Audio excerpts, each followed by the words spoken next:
الحمدللہ رب العالمین والصلاة والسلام علی خاتم المرسلین وافضل الخلق فی العالمین وعلی آلہ واصحابہ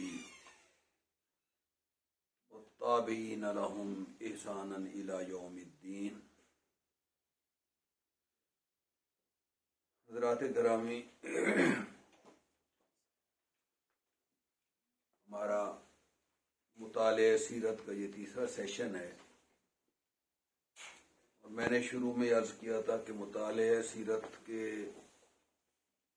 حوالے سے سیرت کے مطالعے کے اتنے پہلو ہیں کہ تمام کا احاطہ بہت مشکل ہو جاتا ہے، لیکن ہماری کوشش ہوگی کہ نبی مکرم علیہ الصلاۃ والسلام کی پیدائش سے لے کے اور آپ کی اس دنیا سے تشریف لے جانے تک تمام واقعات کا اور ان واقعات میں ملنے والے ان اسباق کا جو آپ نے امت کے لیے چھوڑے اور جس مقصد کے لیے اللہ نے آپ کو مبعوث فرمایا، ان مقاصد کا تذکرہ بھی ضرور ہوتا چلا جائے۔ تو ایک تو پیدائش سے لے کے آخر تک آپ کی زندگی کے تمام مراحل ہمارے سامنے انشاءاللہ آتے چلے جائیں گے، اور پھر ہر مرحلے پہ آپ کا طرز عمل، یقیناً آپ ہر مرحلے پہ کسی نہ کسی امت کے طبقے کے ساتھ مخاطب تھے، ان کے درمیان موجود تھے، ان کے لیے آپ کی زندگی نمونہ عمل تھی۔ تو اس حوالے سے ہم ان واقعات، ان چیزوں، ان تعلیمات کو بھی دیکھتے چلے جائیں۔ تو پچھلے سیشن میں ہم آپ کی ظاہر ہے ابھی ابتدائی ایام کی بات اور ان کا تذکرہ کر رہے ہیں، تو یہاں تک پہنچے تھے کہ عبد المطلب کا جب انتقال ہوا تو ان کے بیٹے مطلب کا جب انتقال ہوا تو ان کے بیٹے عبد المطلب، جن کا نام شیبہ تھا، تفصیل سے پڑھا، لوگوں نے ان کو عبد المطلب کہنا شروع کر دیا، کیونکہ ان کو مطلب جو تھے وہ اپنے ساتھ لائے تھے اور لوگ یہ سمجھے کہ یہ غلام کو ساتھ لائے ہیں۔ تو عبد المطلب نے مکہ مکرمہ میں حرم کے اندر جو اہم عہدے تھے، ہم نے بتایا تھا کہ سقایا تھا، رفادہ تھا، ظاہر ان کا انتظام سنبھالا۔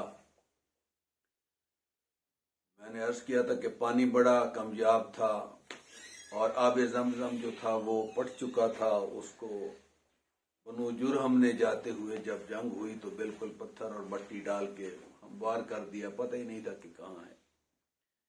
تو مکہ کے ارد گرد کنویں تھے، چشمے تھے، جن سے پانی بھر کے لانا پڑتا تھا، اور حجاج کے لیے، زائرین کے لیے، حرم میں آنے والوں کے لیے یہ انتظام ان کے لیے کرنا کوئی آسان کام نہیں تھا، لیکن عبد المطلب نے اس کام کو بہت خوبی سے سر انجام دیا۔ اس کے علاوہ بیت اللہ کی صفائی، حجاج کے لیے دیگر انتظامات اور حجاج سے متعلق ساری خدمات کی ذمہ داری آپ کے پاس تھی۔ آپ کو سب سے زیادہ جو مسئلہ اس وقت درپیش تھا وہ پانی کا، اور خاص طور پہ زمزم کے کنویں کو از سر نو اس کی اس حالت میں بحال کرنا، اس کو تلاش کرنا اور پانی کی کامیابی کے اوپر جو ہے وہ قابو پانا تھا۔ تو اللہ تعالیٰ کی مدد بھی آپ کے شامل حال تھی۔ جب اس کی فکر ہوئی آپ کو اور مسلسل اس کے غور و فکر کرتے رہے تو 1 2 بلکہ 3 راتوں تک اللہ نے خواب میں حکم دیا کہ عبد المطلب زمزم کی کھدائی کرو، اور اللہ نے گویا فیصلہ کر لیا کہ زمزم کو پھر سے رواں اور جاری کیا جائے۔ مختلف روایات آتی ہیں کہ اللہ نے وہ جگہ دکھائی، بعض نے کہا کہ صبح گئے تو وہاں کوئی پرندہ خاص انداز میں بیٹھا چونچے مار رہا تھا، لیکن یہ مختلف روایات ہیں، لیکن اللہ نے بہرحال نشاندہی فرمائی، اور عبد المطلب نے لوگوں کو اس بات پر آمادہ کیا، لیکن قریش اس میں شامل نہیں ہوئے۔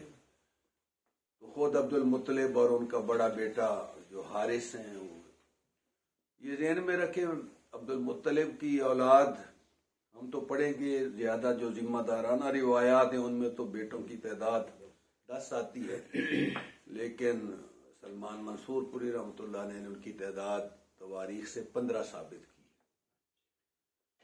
6 ان کی گھر والیاں تھیں اور ان سے 15 بیٹے اور 6 بیٹیاں تھیں۔ تو خیر ان کے ساتھ اس وقت اور کوئی نہیں، بڑا بیٹا ایک ہی تھا جو دست و بازو اس وقت بن سکتا تھا، تو حارث اور انہوں نے زمزم کی کھدائی شروع کی، اور اللہ کا کرنا کہ 3-4 دن کی محنت کے بعد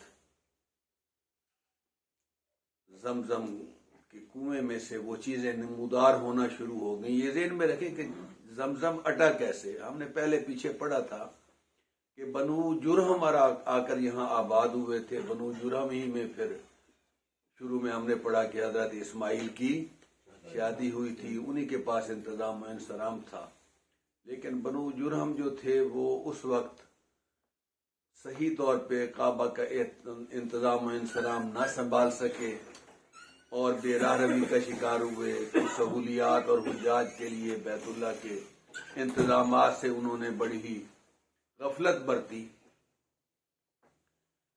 تو بنو جرہم کو دیگر قبائل نے وہاں سے پھر نکال دیا۔ باقاعدہ جنگ ہوئی جس میں بنو جرہم جو تھے وہ شکست کھا گئے۔ تو بنو جرہم کا جو سردار تھا اس وقت، جو بیت اللہ کا بھی متولی تھا، اس سے اور تو کچھ نہ بن پڑا، وہ جاتے جاتے زمزم کو پتھر مٹی اور جتنے بیت اللہ کے پڑے تھے تبرکات وہ بھی سارے اسی میں ڈالے۔ اس میں تلواریں تھیں، کچھ دیگر سامان تھا، 2 سونے کے ہرن تھے جو بیت اللہ میں اس وقت بھی رکھے ہوئے تھے، وہ سب کو ڈال کے اوپر مٹی ریت پتھر ڈال کے اس نے اس کو اٹ دیا، بند کر دیا، اور بعد میں پھر سال تک مدت تک اس کا پانی کا پتہ نہ چلا۔ تو اب اس دور میں آ کے عبد المطلب نے جب اس کی کھدائی شروع کی اور 3 دن کے بعد پھر وہ تلواریں نکلی، وہ ہرن نکلے، اور اللہ کا فضل ہوا کہ پھر پانی بھی نکل آیا اس میں سے۔ تو آتا ہے روایات میں کہ جو تلواریں وغیرہ نکلی ان کو ڈھال کے تو انہوں نے بیت اللہ کا دروازہ بنایا، اور ہرن جو تھے وہ بھی دروازوں میں نصب کروا دیے جو سونے کے تھے۔ تو اس طرح مدت کے بعد زمزم پھر رواں ہوا اور پانی کی دستیابی اور حجاج کے لیے پانی کی فراوانی اللہ نے کر دی۔ جب پانی نکل آیا تو اب قریش کے بھی رال ٹپکی اور وہ بھی حصہ دار بننے کے لیے، اور عبد المطلب سے کہنے لگے کہ اب اس میں ہمارا حق ہے، یہ تو پرانا کنواں چلا آ رہا ہے۔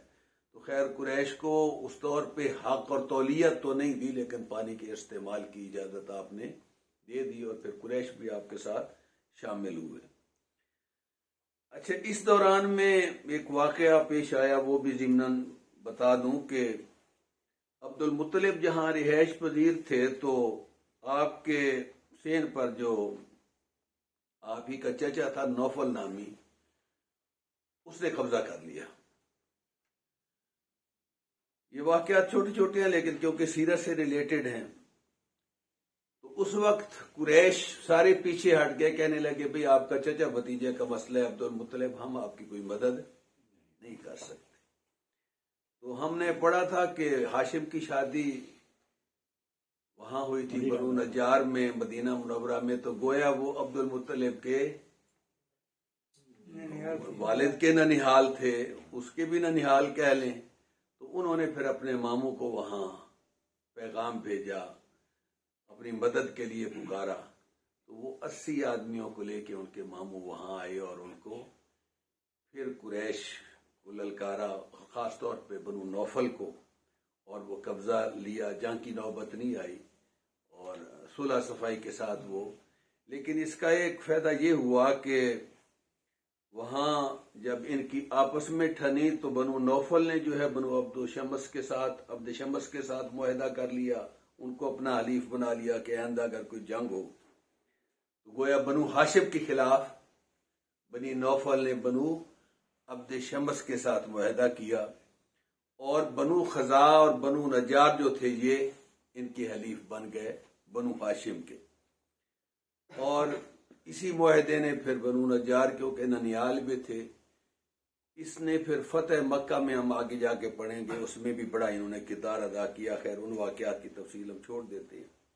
عبد المطلب کے دور میں دو اہم واقعات ہوئے جن کو ہم ان کے کارناموں میں شامل کر سکتے ہیں. ایک تو خیر کارنامہ ہے، دوسرا تو انسیڈنٹ کہہ لیں یا ان کے ساتھ خدائی نصرت کہہ لیں، یا عبد المطلب کی بھی دین حق کے ساتھ اس وقت کے وابستگی کی وجہ سے اللہ نے ان کی مدد کی.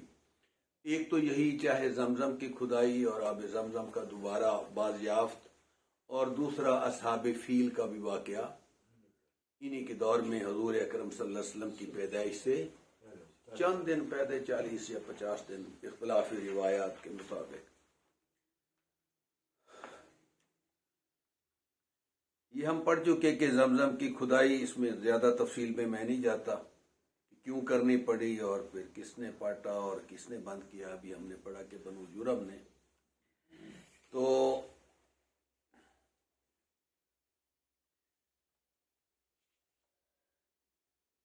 اب جو زمزم کی کھدائی میں نے ابھی آپ کو بتایا کہ جو سب سے بڑا اس وقت جو چیز فوری اثر انداز ہوئی عبد المطلب پہ، کہ میرے ساتھ کوئی قریش میں سے شامل نہیں ہوا، میرا دست و بازو نہیں بنا. چاہے زمزم جو تمام حجاج اور قریش کی عزت کے لیے اور خانہ کعبہ کی تولیت جو اللہ نے ہمیں دے رکھی ہے اس کے لیے ضروری تھا، کوئی بھی ساتھ نہیں، ایک ہی میرا بیٹا ہے جو میرے ساتھ کھڑا ہے. تو اس وقت انہوں نے منت مانی کہ اللہ اگر مجھے 10 بیٹے دے دے اور وہ سارے پل کر جوان بھی ہوں اور میرے دست و بازو بھی میری زندگی میں بن جائیں، تو میں ایک بیٹے کو اللہ کے راستے میں قربان کر دوں گا.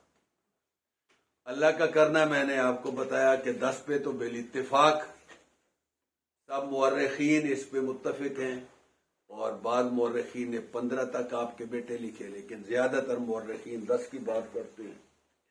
اور جب یہ 10 بیٹے ہوئے اور سب سے چھوٹے بیٹے عبداللہ تھے. اب جب پلے بڑے ہوئے، جوان ہو گئے، تو عبد المطلب کو فکر ہوئی کہ میں نے تو منت مانی تھی. تو سب سے چھوٹے بیٹے عبداللہ کا ہاتھ پکڑا اور زمزم کے مقام پہ لے گئے. قربان گاہ بھی اس وقت وہی ہوا کرتی تھی حجاج کی. تو وہاں جا کے جب ذبح کرنے کا ارادہ کیا تو پورے مکہ کو خبر پھیل گئی، تو لوگ سارے بھاگے دوڑے اور حضرت عبد المطلب کو روکا کہ خدا کے لیے آپ اس سے باز آ جائے. اتنا خوبصورت، اتنا پیارا، رانا جوان، اتنی کم عمری، نوجوان تھے، بالکل 16-17 سال عمر تھی اس وقت.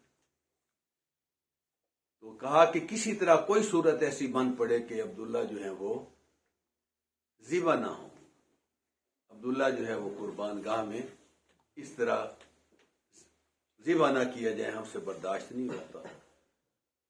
تو سوچ بچار کے ساتھ سوچ کے کہ کیا کیا جائے، کیا صورت ایسی بنے، کس طرح یہ ان کی جان کی خلاصی ہو.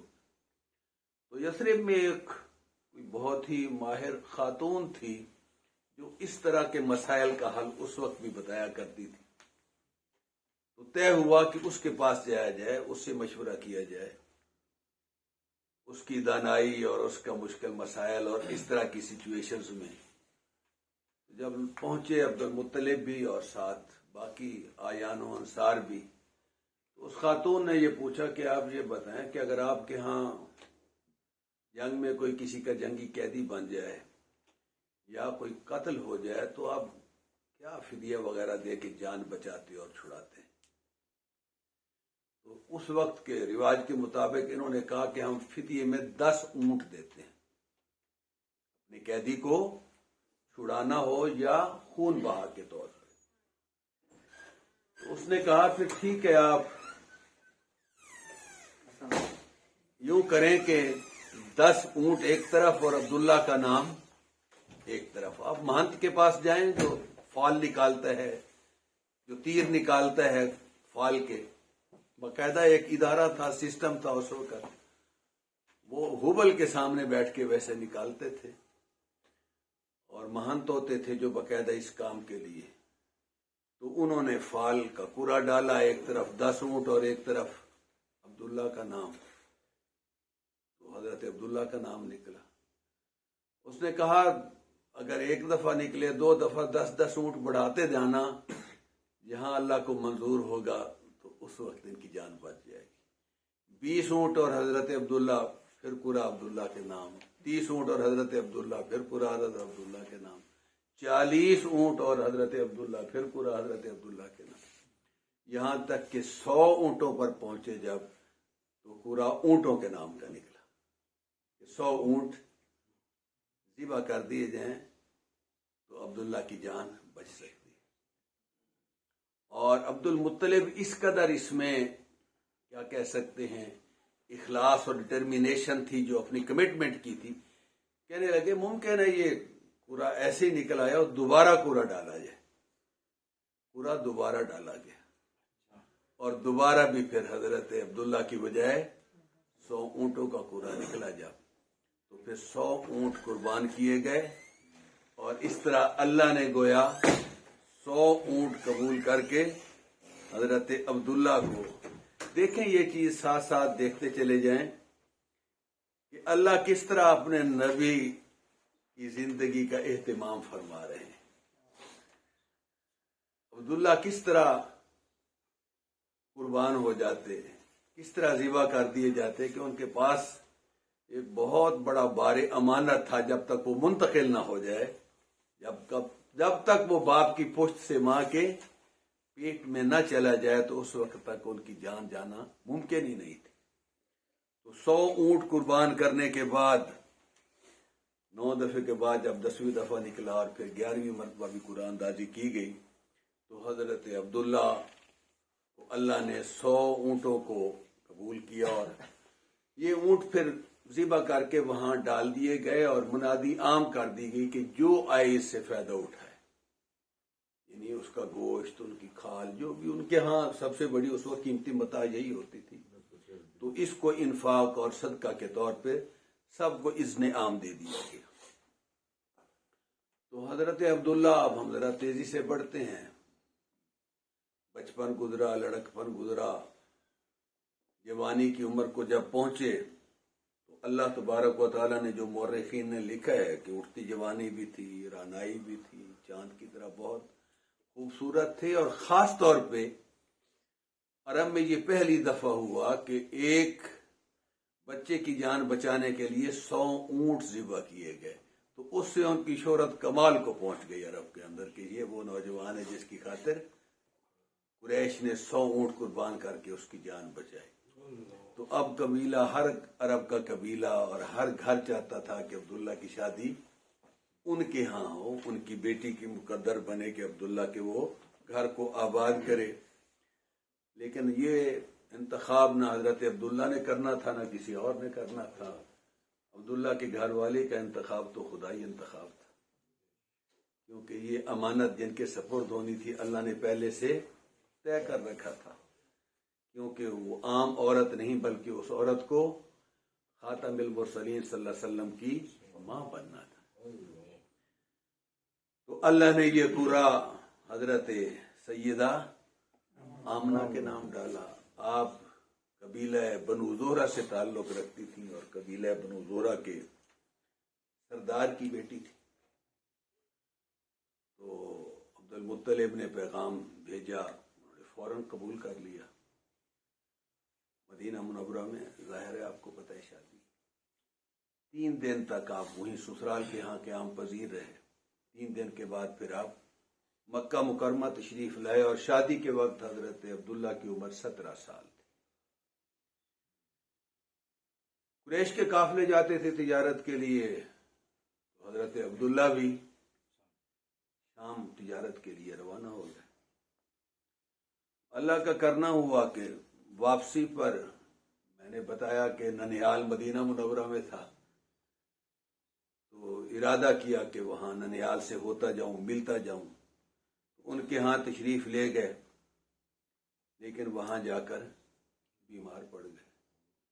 بیماری اتنی بڑی کہ اللہ نے مدینہ منورہ میں ہی موت سے ہمکنار کر دیا، انتقال ہو گیا حضرت عبداللہ کا۔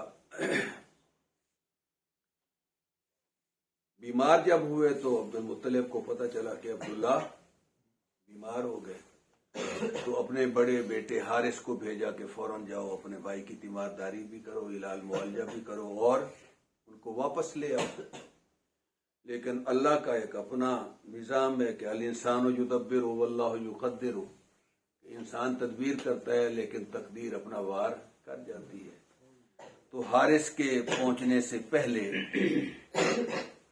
اور ان کی تیمارداری کی نوبت آنے سے پہلے اور لانے سے پہلے جب وہ پہنچے تو حضرت عبداللہ کو دفن کیا جا چکا تھا، وہ قبر میں اتارے جا چکے تھے، ان کی بھائی سے ملاقات بھی نہ ہو سکی۔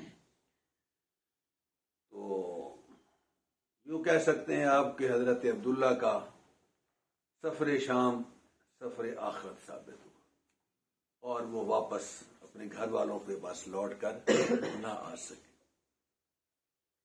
وہی آمنہ جو کل تک مکہ اور مدینہ منورہ اور حجاز کی تمام عورتوں میں جن کا سر فخر سے بلند تھا کہ اللہ نے شادی کا کرا کسی اور دوشیزہ نہیں بلکہ میرے حصے میں ڈالا، جو کل تک سر اٹھا کے چلتی تھی، فخر محسوس کرتی تھی، آج وہ تمام مکہ کی عورتوں میں بیچارگی کی علامت بن گئی۔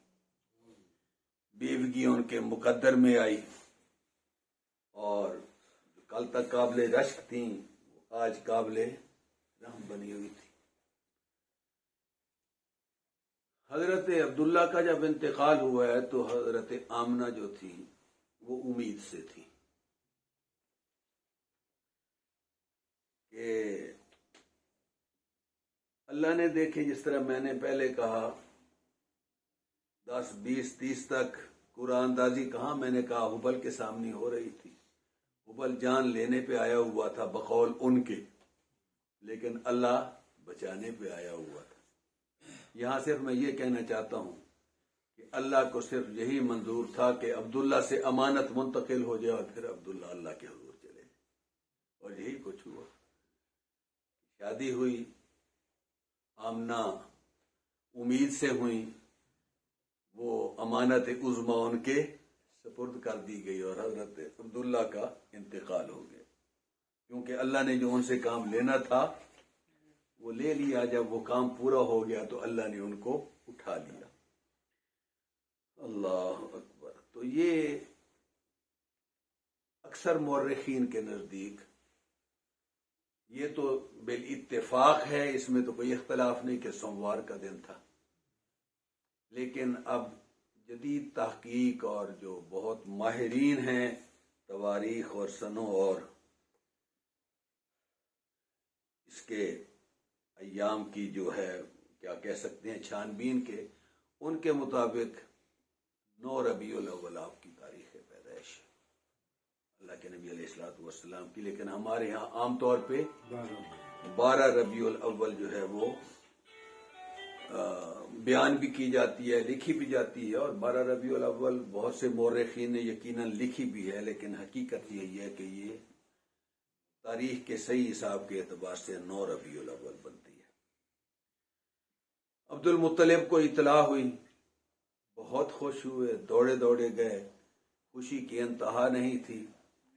ایک اپنے بیٹے عبداللہ کا بیٹا، دوسرا یہ دیکھ کر خوش ہوئے کہ اللہ نے بیٹا عطا فرما دیا، اور تیسرا بیٹا بھی وہ کہ اس جیسا بیٹا عبد المطلب نے اپنے 15 بیٹوں میں بھی نہیں دیکھا اور اپنی کثیر اولاد میں بھی نہیں دیکھا تھا۔ حضور کو اٹھایا، چوما، حرم کعبہ میں لے گئے اور آپ کا نام محمد رکھا۔ محمد کے معنی کیا ہیں؟ تعریف کیا گیا، تعریف کیا گیا۔ جب قریشیوں نے یہ نام سنا، کہا عبد المطلب آپ نے یہ کیا کیا؟ خاندانی نام پہ کوئی نام رکھتے جس طرح قریش کے نام ہے، جس طرح عربوں کے نام ہے، یہ تو بڑا اجنبی سا نام ہے، یہ کیا نام تم رکھتے؟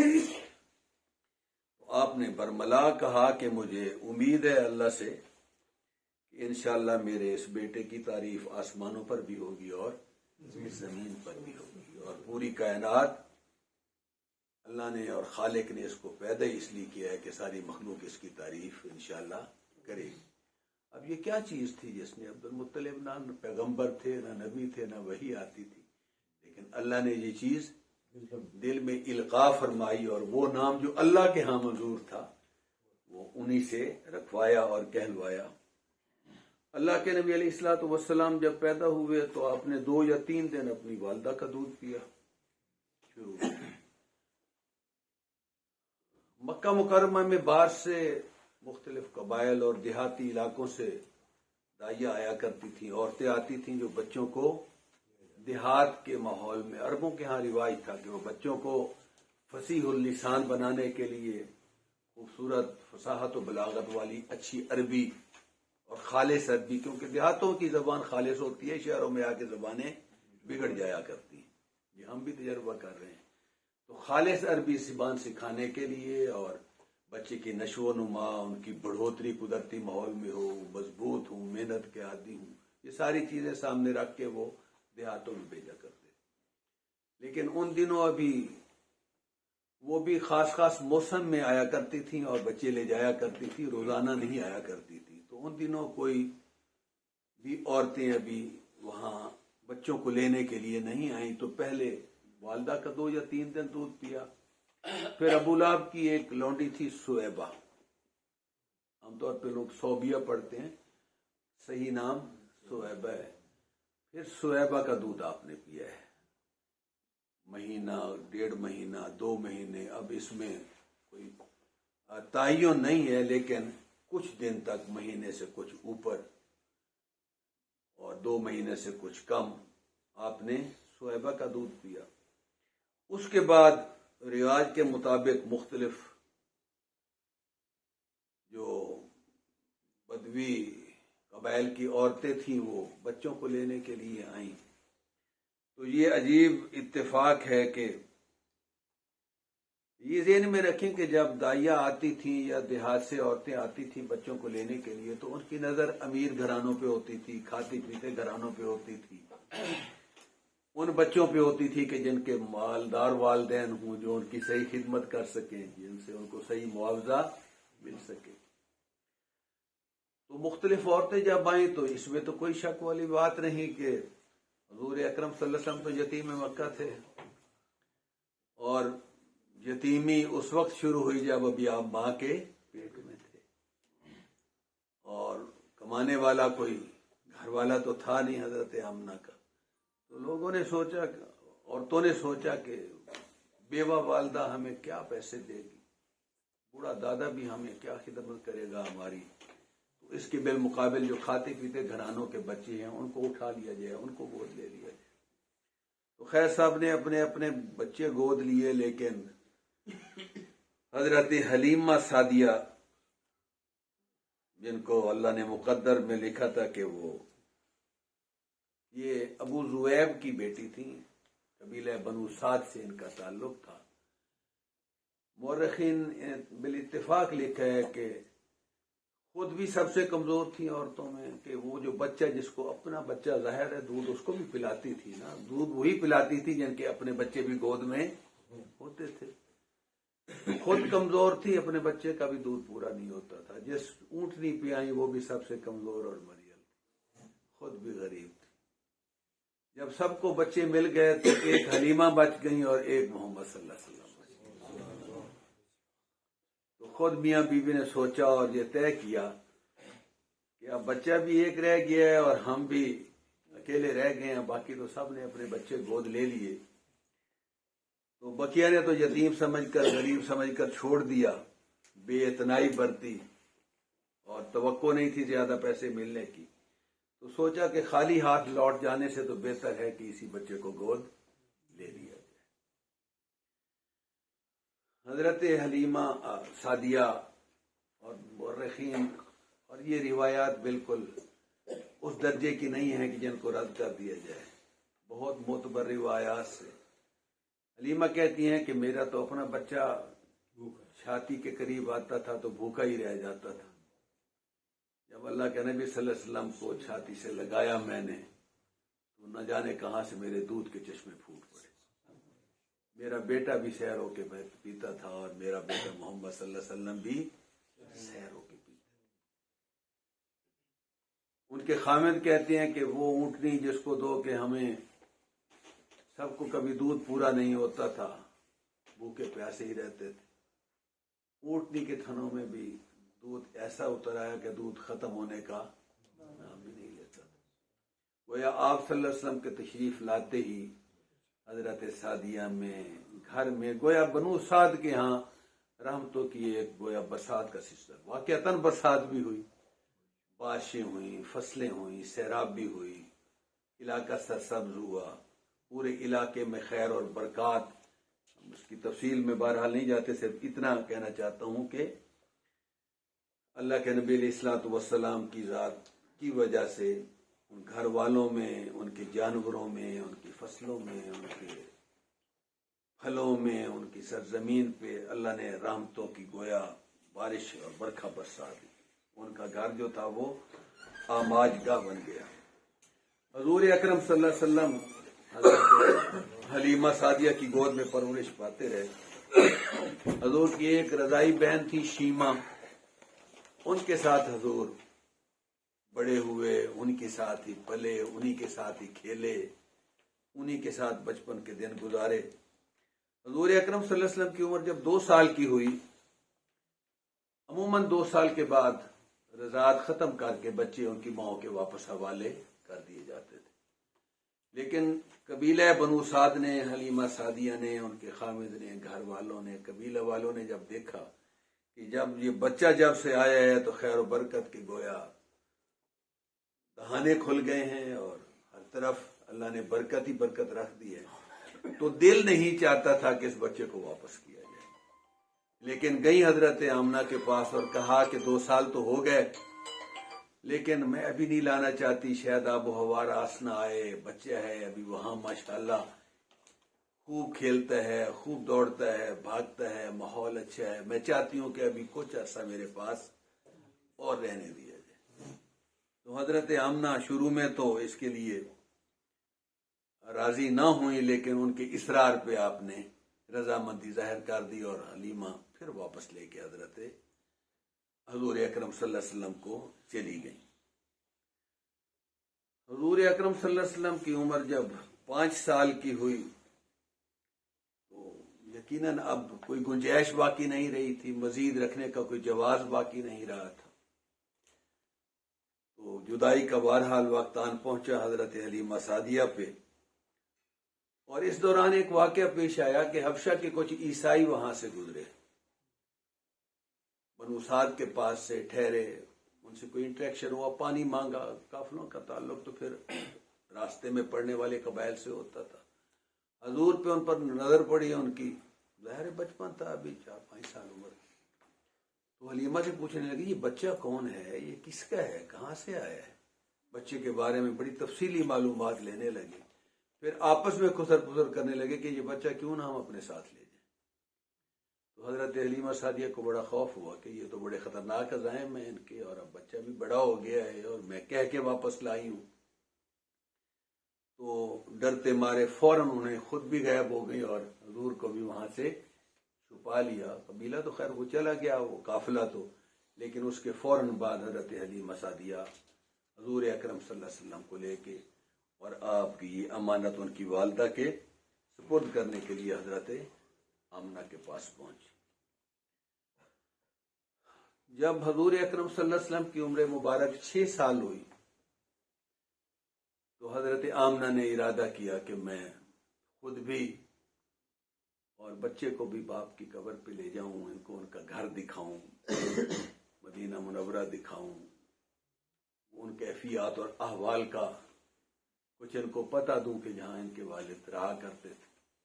تو ارادہ کیا کہ حضور کی قبر پہ جائیں، مدینہ منورہ جائیں اور حضور کو بھی ساتھ لے کے جائیں. تو حضرت آمنہ نے رخت سفر باندھا.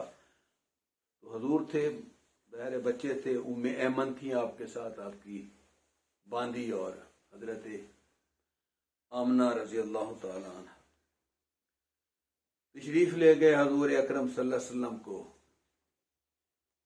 اپنے والد کا گھر دکھایا، اپنے والد کی قبر دکھائی. سچی بات تو یہ ہے کہ پہلا دن تھا جب قبر پہ نظر پڑی کو حضور کو اپنی یتیمی کا احساس اس وقت. حضور اکرم صلی اللہ علیہ وسلم، یتیم ہم آگے پڑھیں گے کہ یتیم مکہ کس طرح تمام سے مختلف تھی، اور اللہ نے حضور اکرم صلی اللہ علیہ وسلم کو جو پوری کائنات میں سب سے بلند و بالا ہے، یتیم کیوں پیدا کیا، اس کے اندر کیا حکمتیں تھی؟ لیکن اس دن بہرحال پہلا دن حضور اکرم صلی اللہ علیہ وسلم کو یتیمی کا مفہوم سمجھ میں آیا. اب نہ جانے اس وقت آپ کی کیا کیفیت ہوگی، کیا حالات ہوگی، اس ننھے دل پہ کیا گزر رہی ہوگی. تو خیر حضرت آمنہ وہاں کوئی مہینہ بھر کے قریب رہیں، پھر واپسی کا ارادہ کیا. واپسی پہ آپ حجفہ کے قریب ابوا کے مقام پہ جب پہنچی ہیں تو حضرت آمنہ کی طبیعت خراب ہو گئی، بیمار پڑ گئی. تمام تر جو کوشش ہو سکتی تھی، علاج معالجہ جو میسر ہوگا کیا، لیکن بیماری میں اضافہ ہوتا چلا گیا، تکلیف بڑھتی چلی گئی اور آپ کی طبیعت سنبھل نہ سکی. اور ابوا کے مقام پر حضرت آمنہ کا بھی انتقال. تو یہ حضور اکرم صلی اللہ علیہ وسلم کو دوسری یتیمی سے سابقہ پیش آیا. ایک یتیمی اس وقت جب آپ شکم مادر میں تھے، دوسری یتیمی پھر آپ صلی اللہ علیہ وسلم نے یہ دیکھی. اور ام ایمن کہتی ہیں کہ قبر کی کھدائی کرنے والی میں تھے یا محمد صلی اللہ علیہ وسلم کے ننھے منھے ہاتھ تھے، ہم دونوں نے مل کے قبر کھودی. حضرت آمنہ کو وہاں دفن کیا. وہ کہتی ہے میں بھی مٹی ڈال رہی تھی اور حضور بھی اپنے ننھے منھے ہاتھوں سے اپنی ہی ماں کو زیر زمین مٹی ڈال کر دفن کر رہے تھے. اور آپ کی عمر مبارک آپ کو بتایا اس وقت کتنی تھی؟ 6 سال تھی. اب لانے والا واپس کوئی نہیں تھا، اکیلی ام ایمن تھی. ام ایمن آپ کو میں نے اب تو نہیں آج کل میں، لیکن پہلے کسی کتاب میں پڑھا، تفصیلی واقعہ تھا. ام ایمن کہتی ہیں کہ جب میں لے کر چلنے لگی تو حضور اپنی والدہ کی قبر سے لپٹ کر رونے لگے اور حضور آ نہیں رہے تھے، میں کھینچ کر میں نے قبر سے واپس کیا. یعنی یہ کیفیت، یعنی جس بچے کو یہ پتا ہو کہ میرا والد سر پر نہیں ہے، ماں تھی جو راستے میں جنگل میں دفنا دی گئی، تو سوچ تو رہا ہوگا کھڑا، کہاں جاؤں گا، کدھر جاؤں گا، اب میرا ٹھکانہ کیا ہوگا، میں کس کے پاس جاؤں گا، اب مجھے کون سنبھالے گا. ان کیفیات کا ہم تذکرہ تو کر سکتے ہیں لیکن ان کو محسوس نہیں کر سکتے. تو حضور اکرم صلی اللہ علیہ وسلم اس کیفیت میں ام ایمن کے ساتھ واپس تشریف لائے. ام ایمن نے باحفاظت حضور کو لا کے کس کے سپرد کیا؟ دادا کے سپرد. تو عبد المطلب سردار تھے، آپ کو پتہ ہی ہے، متولی کعبہ تھے، کعبہ کی گدی نشینی ان کے پاس. عبد المطلب کعبہ کے گرد ایک خاص قسم کی گدی اور چٹائی اور ایک قالین پہ بیٹھتے تھے. باقی سارے قریش اور باقی عمائدین سامنے نیچے بیٹھتے تھے. اس گدی پر کوئی بیٹھ تو اس پہ یا عبد المطلب ہوا کرتے تھے یا پھر محمد بن عبداللہ ہوا کرتے تھے. آپ پاس بٹھاتے، پیار کرتے، سہلاتے. بڑے سے بڑا وفد بھی آیا جاتا تو حضور آ جاتے تو وہ ان کے ساتھ، ان کو پورا ظاہر ہے پتہ تھا کہ نہ ماں ہے نہ باپ ہے، اب اس کی سرپرستی تو میرے پاس. اللہ اکبر. لیکن کم قسمتی اور یا حالات کی ستم ظریفی یا حضور اکرم صلی اللہ علیہ وسلم کے لیے اللہ کا ایک امتحان کہ دادا کی عمر بھی جب آپ کی عمر 8 سال تھی تو عبد المطلب بھی دنیا سے چلے. تو آپ نے ایک یتیمی کا صدمہ پہلا اس وقت برداشت کیا جب آپ ماں کے پیٹ میں تھے گویا. دوسرا دنیا میں آئے تو ماں چلی گئی. تیسرا اپنے دادا عبد المطلب کی وفات کے بعد آپ کو یہ صدمہ سہنا پڑا. اچھا یہ چیز ذہن میں رکھیں، حضور اکرم صلی اللہ علیہ وسلم کا شجرہ نسب جو ہے یہ بھی ساتھ ہی تذکرہ کر لیں. حضور اکرم صلی اللہ علیہ وسلم سے لے کے حضرت آدم علیہ السلام تک مورخین نے کل 80 پشتیں گنی ہیں. 80. لیکن صحیح بخاری میں یا احادیث صحیحہ میں جس کو حضور نے ویریفائی اور ٹیسٹیفائی کیا ہے وہ 21ویں پشت تک آپ نے اس کی تصدیق فرمائی ہے، اس سے اوپر آپ نے اپنا شجرہ بیان نہیں کیا۔ تو آپ کا شجرہ نسب جو حضور نے بیان کیا ہے وہ عدنان تک جاتا ہے۔ حضور اکرم صلی اللہ علیہ وسلم آپ خود محمد بن عبداللہ بن عبد المطلب بن ہاشم، ہم پڑھ چکے ہیں آپ کے دادا کا نام، بن عبد مناف بن قصی بن کلاب بن مرہ بن قاب بن لوئی بن غالب بن فہر۔ فہر جو ہے یہ قریش اسی کو کہتے ہیں، اسی سے قریش کا خاندان ہے۔ پھر فہر بن مالک ہیں،